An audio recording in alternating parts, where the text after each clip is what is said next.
Hi, my name is Deborah Emmanuel. I'm from Singapore, and you're watching Ochol.tv.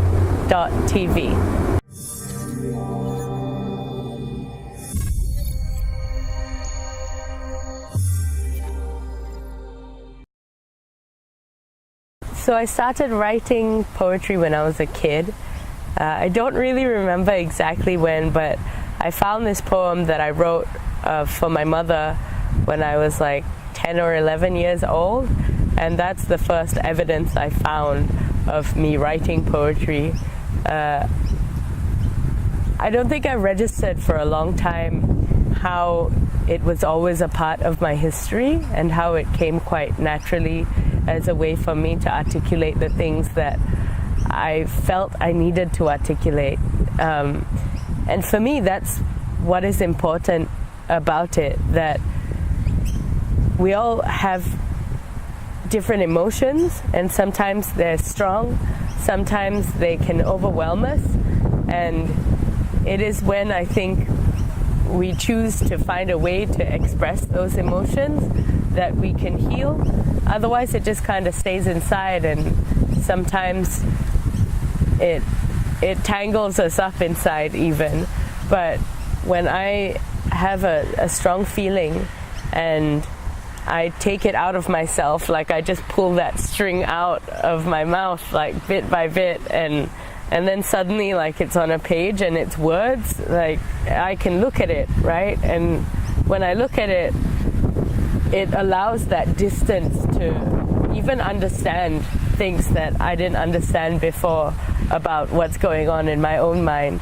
And that's kind of what I offer to other people when I can, with workshops, with education. Like I just kind of want to pass it on, you know, that thing that I've learned and really helps me to be, and helps me to deal, and helps me to grow.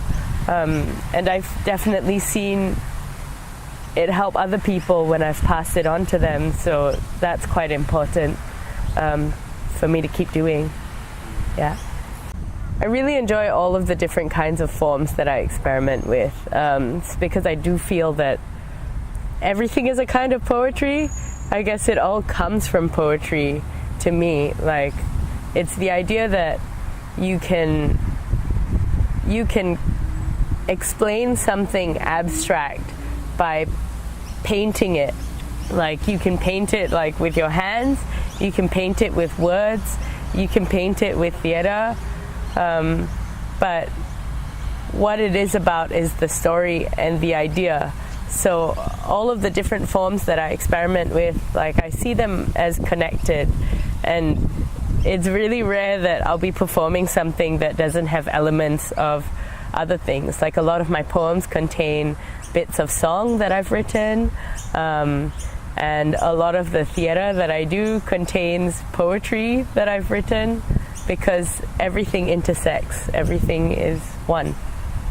But one of the most recent workshops that I ran that I felt really strongly about was called Poetry and Movement for Healing, and it happened in a kind of healing space or new age spiritual space in Singapore called Urban Spirit. And it was for adults. So what we did during this workshop was kind of work through a disempowering or traumatic story that some of the participants had experienced in their lifetime.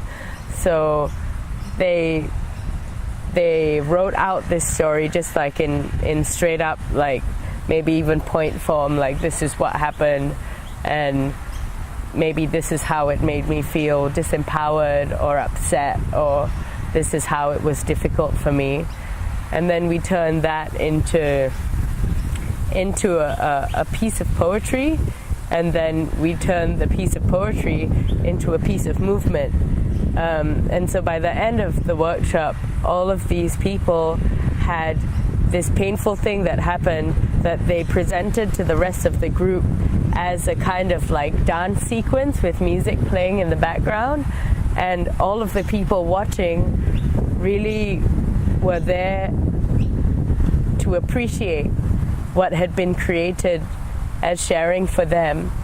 And this was where the shift happened into, I think, healing or more into a positive experience than a negative experience, because they had turned this painful thing that happened into something that was beautiful, that they shared with other people.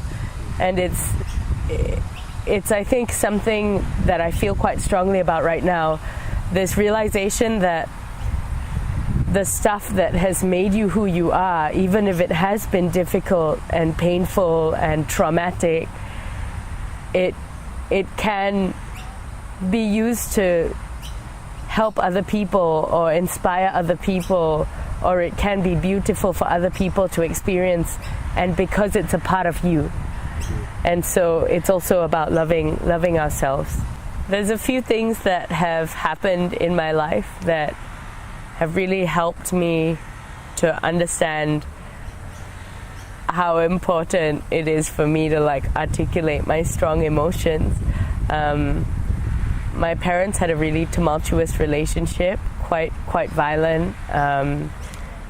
We never really had a place to live, so we were always kind of moving around, living with relatives, getting evicted from the last place that we were living, and having to move quite suddenly, and it all felt a bit unstable. And that kind of led me to sometimes try and escape being at home. So I went out a lot and I spent a lot of time with my friends. Sometimes I used substances when I was a little bit older. And then when I was 19, I went to prison for a year in Singapore for using substances. I tested positive for some marijuana and some ecstasy, and they put me in jail for a year. So that was pretty difficult. And then a few years later, after that, my mother died, and we were very close. So that was also pretty difficult. So all of these things kind of affected me deeply. And if I didn't have a way to kind of express the way that they were affecting me, it was almost like a kind of therapy, and there's lots of people that use art as therapy because it's so powerful and can really help people through the painful things that they experience. I think we all grow up being told things. We all grow up being told stories. We all grow up receiving information from the adults around us, who tell us what they think is right and wrong, and what they think is good and bad. And sometimes I feel that what we're told is right and wrong, or good and bad, is not really the truth. I think we have to find our own truth. But I do know one thing is the truth, that it is only with love that we will make the world a better place. I think most of the problems in our world and problems that are created in societies come from a place that is not love. And if we just chose to love everybody regardless of where they come from or what they've been through, or whether they've just gotten out of jail, or whether or not they believe different things from us, or believe in a different God, or any of those things, if we just choose to love and accept people, then everything will be okay. But sometimes it's hard to do that because of the messages we receive. And I think it's our responsibility as individuals to find our way to the love, and to slowly untangle all of these things that we've been taught, which separate us instead of bring us together. Because it's only if we're together that we can truly make the world that we want. And I know that the world that we want isn't full of war and disrespect. There was a little while with my poetry where my anger would come out a little bit, because I was in the past quite angry about the situation that our world has sometimes found ourselves in, or even, it's not so much about the world really, because I don't think it's really my right or my responsibility to talk about things that I am disconnected from, like the war in Syria. Like I haven't been there. I don't really understand what it's like. So I'm not going to write an entire poem about it. But I can write about the things that I see happening around me, which I don't really agree with. Maybe even situations in Singapore that I feel are unnecessary and not born out of love. But there was definitely a period where I would write from a place of anger, and I slowly learned how to understand that it's not about me being angry about a situation. Like, the operative word is me, is the fact that I'm the one who is perceiving this and who is believing this. So the way that I find my way back to love is by talking about the issue that I feel needs to be addressed or needs to be changed, and then bringing it back to a place of, this is how I feel. I feel that if we looked at it this way, or I feel that I look at it this way, and it is more helpful and more about love when I look at it this way, and just sharing that instead of being like, this is the truth, like, because then I'm just like the other people who say that their truth is the truth. I can only share from a place of my truth, but the reason why I feel like sharing and I believe in my sharing is because it's about love for me, and I do strongly believe that love is the answer. Yeah.